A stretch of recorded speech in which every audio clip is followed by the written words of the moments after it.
बिस्मिल्लाहिर्रहमानिर्रहीम, अस्सलाम वालेकुम रहमतुल्लाहि व बरकातहू। मेरा नाम अहमद अकील है। आप देख रहे हैं प्रॉपर्टी विजन टीवी। अगर आप लो मिडिल क्लास हैं, गरीब हैं या मिडिल क्लास हैं और आप अमीर होना चाहते हैं, जो कि आपकी बिल्कुल बेहतरीन डिज़ायर है, होनी चाहिए। जिन लोगों के यहाँ ये डिज़ायर नहीं है, मैं समझता हूँ वो नॉर्मल नहीं है लोग ना, क्योंकि आज पैसे की जितनी ज़रूरत आज है शायद माजी में कभी नहीं थी।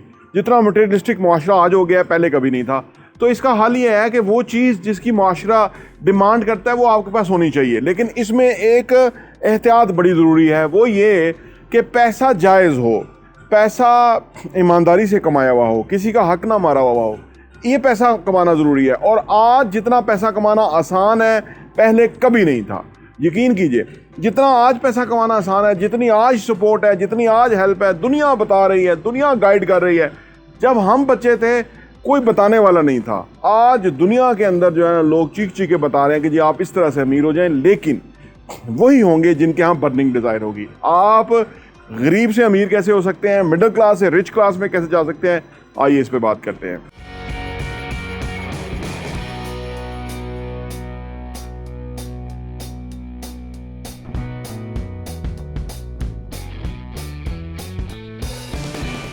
Welcome back.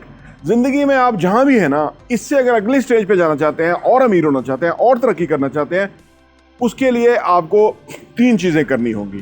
3 बुनियादी फैक्टर हैं कि जो आपकी ज़िंदगी के अंदर होने चाहिए। अगर नहीं है तो आज से शुरू कर लें। देखिए, पैसा जो है ना वो बड़ा इंपॉर्टेंट है, बड़ी हकीकत है। 80% पैसे से मसले हल हो जाते हैं।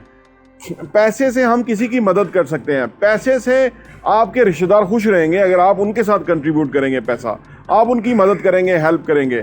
और बेशुमार फ़वायद हैं। आपकी औलाद खुश रहेगी, आपके घर में जो है वो अमन रहेगा, क्योंकि हर एक की ज़रूरत पूरी हो रही है। और अगर पैसा नहीं होगा तो हर कोई अपनी ज़रूरियात मार रहा होगा, उनकी ज़रूरत पूरी नहीं हो रही होंगी, कपड़े नहीं आ रहे होंगे, उनकी अच्छी तालीम नहीं हो रही होगी, इलाज मालजे के लिए पैसा चाहिए होता है, अलगर्ज हर काम के लिए पैसा चाहिए होता है। तो पैसे के लिए कौन सी 3 चीज़ें समझना ज़रूरी है, मैं आपको साथ शेयर कर देता हूँ। नंबर 1, आपको मनी मैनेजमेंट आनी चाहिए।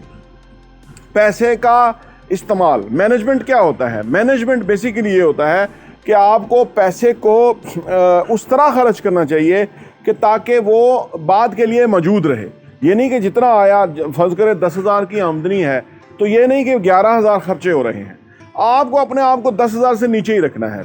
8,000 में आपका खर्चा होना चाहिए, 2,000 आपके पास हर वक्त होना चाहिए एमरजेंसी फंड की शक्ल में, ताकि कहीं कोई मसला होगा तो आप उसको हैंडल कर लेंगे। यह आपकी मनी मैनेजमेंट है। कहाँ खर्च करना है, कहाँ नहीं खर्च करना, कितना खर्च करना है, कितना नहीं खर्च करना, ये मनी मैनेजमेंट है। कहाँ खर्च ज़्यादा हो रहा है, उसको कैसे नॉर्मल करना है, उसको कैसे म्याना रवि से खर्च करना है। ये पहली बात है। मनी मैनेजमेंट बड़ा सब्जेक्ट है, आप इसको गौर करेंगे तो आपको अंदाज़ा हो जाएगा कि भाई ये बहुत बड़ा सब्जेक्ट है। और घरों में इसकी तरफ टेक केयर ही नहीं होती, इसलिए घरों में गुर्बत आ जाती है, पैसे की जो है ना वो कमी हो जाती है, किल्लत हो जाती है, और क्योंकि इसको सही नहीं किया गया। नंबर 1 चीज़ है मनी मैनेजमेंट। नंबर 2 चीज़ है सेविंग। जब आपकी मनी मैनेजमेंट हो जाएगी ना तो डेफिनेट आपकी सेविंग रिफ्लेक्ट करना शुरू कर देगी। आपके पास कुछ ना कुछ पैसा बचना शुरू हो जाएगा। वो जो 2,000 रुपया बचाया था, उसकी कोई एमरजेंसी ज़रूरत नहीं आई तो वो 2,000 मौजूद है। अब अगले महीने फिर 2,000 बच जाएगा, तो आपकी सेविंग होना शुरू हो जाएगी।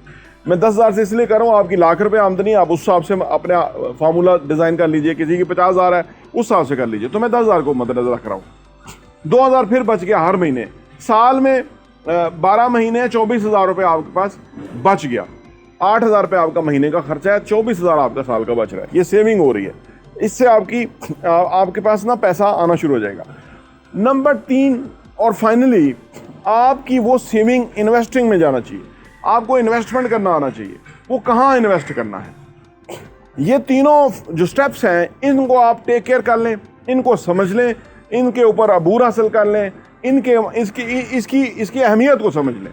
देखिए, जब तक हमारे लिए कोई चीज़ की अहमियत नहीं ना हमें समझ आती, तो कोई जो मर्जी कहता रहे, लेकिन जिन लोगों को अहमियत समझ आ जाएगी ना, वही लोग कामयाब होते हैं। अगर आप मनी मैनेजमेंट को समझ गए, नंबर 2 आप सेविंग को समझ गए, नंबर 3 आप इन्वेस्टमेंट को समझ गए कि कहाँ इन्वेस्ट करना है, ताकि वो पैसा जो 24,000 साल का बचा उसको इन्वेस्ट करना है, वो 1 साल के बाद 24,000 ना रहे, वो 35,000 40,000 हो चुका हो। इस तरह पैसा जो है वो ग्रो करता है। इस तरह आप एक पुअर क्लास से ऊपर वाली क्लास में उठ सकते हैं। अपनी क्लास को आप, हालांकि हो ये रहा है कि ऊपर वाली क्लासें अब नीचे आ रही हैं महंगाई की वजह से, अखराजात बढ़ने की वजह से, लेकिन अगर आप इन 3 चीज़ों को फोकस करेंगे तो आपकी आमदनी जो जितनी भी है उसी हिसाब से आपकी सेविंग होती जाएगी, उसी हिसाब से आपकी इन्वेस्टमेंट होती जाएगी, उसी हिसाब से आप अमीर होते जाएंगे। आपके साथ एक सेकंड इनकम आना शुरू हो जाएगी जो कि इन्वेस्टमेंट की आमदनी है। आपकी अपनी एक्टिव आमदनी और इन्वेस्टमेंट की आमदनी, दोनों आमदनियां मिलके आपके लिए पैसे की रेल पेल होना शुरू हो जाएगी और आप इससे अमीर हो सकते हैं। प्रॉपर्टी वीएन टीवी देखने का बहुत बहुत शुक्रिया।